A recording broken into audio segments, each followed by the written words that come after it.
విమాన ప్రమాదానికి సంబంధించి తాజాగా మరికొన్ని వీడియోస్ బయటకు వచ్చినాయి. ఏదైతే ఆ రోజున కింద పడ్డటువంటి రమేష్ అనేటటువంటి ప్రయాణికుడికి సంబంధించి అతను ఆ ప్రమాదం జరిగినటువంటి ఆ పొగల మధ్య నుంచి బయటకు వస్తున్నటువంటి దృశ్యాలు బయటకు వచ్చినాయి. అదే సందర్భంలో ఆ పొగలు, ఆ పేలుడు సందర్భంలో ఆ చుట్టుపక్కల పరుగులు పెట్టినటువంటి వీడియోలు, అక్కడ ఉన్నటువంటిది కొంతమంది రికార్డ్ చేసినటువంటివి కూడా బయటకు వచ్చినాయి. ఇవన్నీ ఒక ఎత్తు అయితే, ఇప్పుడు ప్రధానంగా దృష్టి సారిస్తున్నటువంటి అంశం ఏంటంటే, ఒకటి, పైలట్ ఏమి అనుభవం తక్కువ ఉన్నోడు కాదు కాబట్టి పైలట్ పరమైన లోపం లేదు. అదే సందర్భంలో గ్రౌండ్ చెకింగ్ అన్నిటినీ కూడా ఫ్లైట్లో ఉన్నటువంటి పైలట్లో ఇద్దరు, ఒకళ్ళేమో ఆపరేషనల్ అయితే ఇంకొకళ్ళేమో మానిటరింగ్కి సంబంధించినటువంటి పైలట్ ఉంటారు. వాళ్ళు ఈ చెక్ లిస్ట్ అంతా దగ్గర పెట్టుకుని చెక్ చేస్తారు. కాబట్టి గ్రౌండ్ స్టాఫ్ అవన్నిటిని ఎక్స్ప్లెయిన్ చేయాలి. అవన్నిటిని చెక్ చేశారా లేదా అన్నటువంటి, అంటే చెక్ చేస్తారు.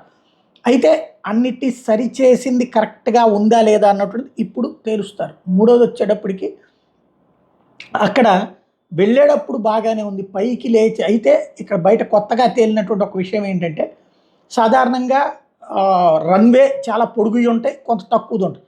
అక్కడ 4 కిలోమీటర్ల మేర రన్వే ఉందట. ఇట్లా జిగ్జాగ్గా తిరుగుతూ ఉంటుంది కదా, 4 కిలోమీటర్ల పొడవు ఉందట.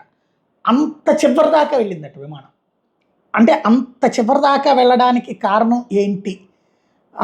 మొన్న పైలట్కి సంబంధించి ఏదైతే ఏటీసీలో రికార్డ్ అయినటువంటిది no power, no thrust. Thrust అంటే పవర్ని తోయడం అనమాట. ఈ తోసేటటువంటి శక్తి బలహీనపడిందా అంటే దాంట్లో ఇంజన్స్కి సంబంధించినటువంటి లోపం ముందే ఉందా, అది పైలట్ ఐడెంటిఫై చేశాడు. ఇవన్నీ కూడా బ్లాక్ బాక్స్లో విశ్లేషణ తర్వాతనే తేలేటటువంటి పరిస్థితి అయితే ఉంది. ఇందులో ఏదైతే వీళ్ళు అంటే ఇక్కడ పవర్కి సంబంధించి ఒక అనుమానం, ఏది ఒక ప్రయాణికుడికి సంబంధించి అక్కడ ఏసీ పని చేయట్లేదు, ఇవి పని చేయలేదని చెప్పారు కదా. అయితే ఇప్పుడు నిపుణులు చెప్తున్నది ఏంటంటే, విమానంలో దేనికి అదే ఉంటుంది. బ్లాక్ బాక్స్కి వెళ్ళే పవర్ సపరేట్గా ఉంటుంది, ఏసీలు లైట్లకి సపరేట్ పవర్ ఉంటుంది, ఇంజిన్కి సపరేట్ పవర్ ఉంటుంది. కాబట్టి ఇది పాడైనంత మాత్రం దానికి ఏం ప్రాబ్లం ఉండదు అన్నటువంటి.